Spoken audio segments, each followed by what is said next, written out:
தள்ளிப்போகாதே நெஞ்சை கிள்ளதே கண்மணி சொன்ன என் சொல்லில் இல்லை உண்மைகள் ஏனோ கோபங்கள் சொல்லடி உன்னை தீண்டாமல் உன்னை பார்க்காமல் கொஞ்சி பேசாமல் கண்ணில் தூக்கமில்லை என்னுள் நீ வந்தாய் நெஞ்சில் வாழ்கின்றாய் விட்டு செல்லாதே இது நியாயமில்லை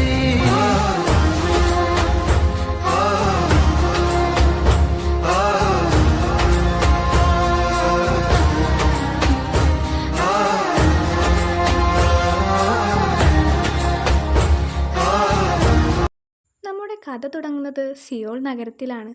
സൂര്യൻ ഉദിച്ചു വരുന്നതേയുള്ളൂ. അതിൻ്റെ മഞ്ഞപ്രകാശ കിരണങ്ങൾ ഇലകളെയും പൂവുകളെയും റോഡുകളെയും തഴുകിപ്പോകുന്നുണ്ട്. കിളികളുടെയും കാറ്റിൻ്റെയും ശബ്ദം സിയോൾ നഗരത്തെ ശബ്ദമുള്ളതാക്കി. പ്രഭാതമായതിനാൽ തന്നെ റോഡുകളിലെന്നും ആളുകളുടെ തിരക്കൊന്നുമില്ല. അവിടുത്തെ ഒരു ഫ്ലാറ്റിലാണ് നമ്മുടെ കഥാനായകൻ്റെ താമസം. ഇതാണ് കഥാനായകൻ, ആദിൽ എബ്രഹാം. 24 വയസ്സ്. ആളൊരു കോഫി ഷോപ്പിൽ വർക്ക് ചെയ്യുന്നു.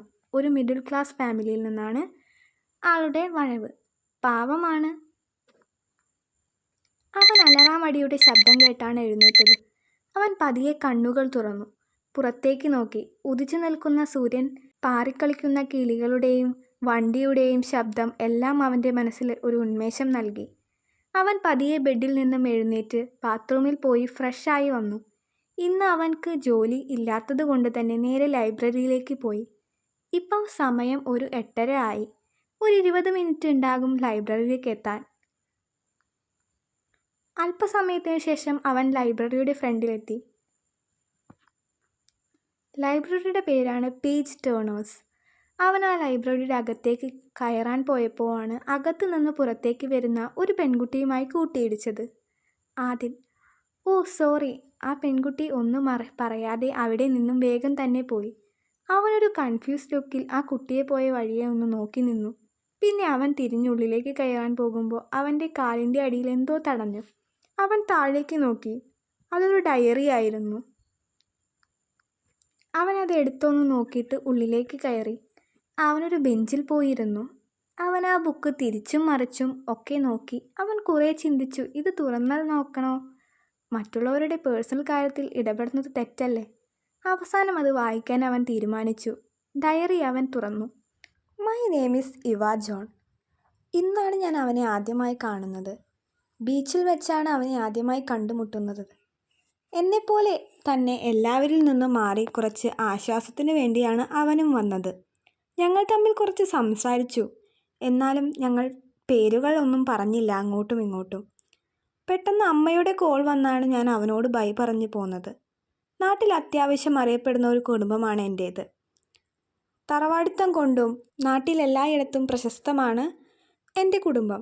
അതുപോലെ തന്നെ കുറേ അന്ധവിശ്വാസങ്ങളും പഴഞ്ചൻ ചിന്തകളും ഒക്കെയുണ്ട്.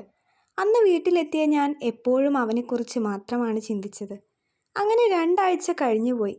അപ്പോഴാണ് എൻ്റെ ഒരു ക്ലാസ്മേറ്റിൻ്റെ ചേച്ചിയുടെ കല്യാണം വന്നത്. ഞങ്ങളെ എല്ലാവരെയും ക്ഷണിച്ചത് കൊണ്ട് പോയിരുന്നു അങ്ങോട്ട്. അവിടെ വെച്ച് ഞാൻ അവനെ വീണ്ടും കണ്ടു. അന്ന് ഞാൻ അവനോട് എൻ്റെ പേര് പറഞ്ഞു. അവൻ എന്നോടും. ആദിൽ എബ്രഹാം.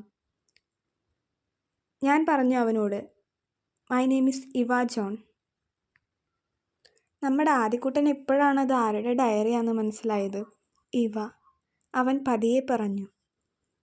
അങ്ങനെ കുറേ നാളുകൾ കഴിഞ്ഞു പോയി. ഇപ്പോൾ എൻ്റെ കോളേജിൽ എൻ്റെ സ്റ്റഡീസൊക്കെ കഴിഞ്ഞു. ഞാൻ ഇനി എൻ്റെ ഹയർ സ്റ്റഡീസിന് വേണ്ടി കൊറിയയിലേക്ക് പോകാൻ തീരുമാനിച്ചു. വീട്ടിൽ കുറേ എതിർപ്പുകൾ ഉണ്ടായിരുന്നിട്ടും ഞാൻ കൊറിയയിലേക്ക് വന്നു. My real story begins here. ഞാൻ സിയോൾ യൂണിവേഴ്സിറ്റിയിൽ ജോയിൻ ചെയ്തു. അവിടെ എനിക്ക് 4 ബെസ്റ്റ് ഫ്രണ്ട്സിനെ കിട്ടി. അവരാണ് ലിസ, ജെന്നി, ജിസോ, റോസി. ഇവരായിരുന്നു എൻ്റെ എല്ലാം. അങ്ങനെ ഇരിക്കെ ഞാനൊരു കോഫി ഷോപ്പിൽ വെച്ച് അവനെ കണ്ടുമുട്ടി. ആദിൽ എബ്രഹാം. നമ്മൾ അന്ന് കുറേ സംസാരിച്ചു. പതിയെ പതിയെ ഞങ്ങൾ അടുക്കാനും തുടങ്ങി. ഇപ്പോൾ അവൻ എൻ്റെ ലൈഫിൻ്റെ ഒരു പാർട്ടായി മാറി. ആർക്കും വേർപെടുത്താൻ പറ്റാത്ത തരത്തിലുള്ള ഒരു പാർട്ട്.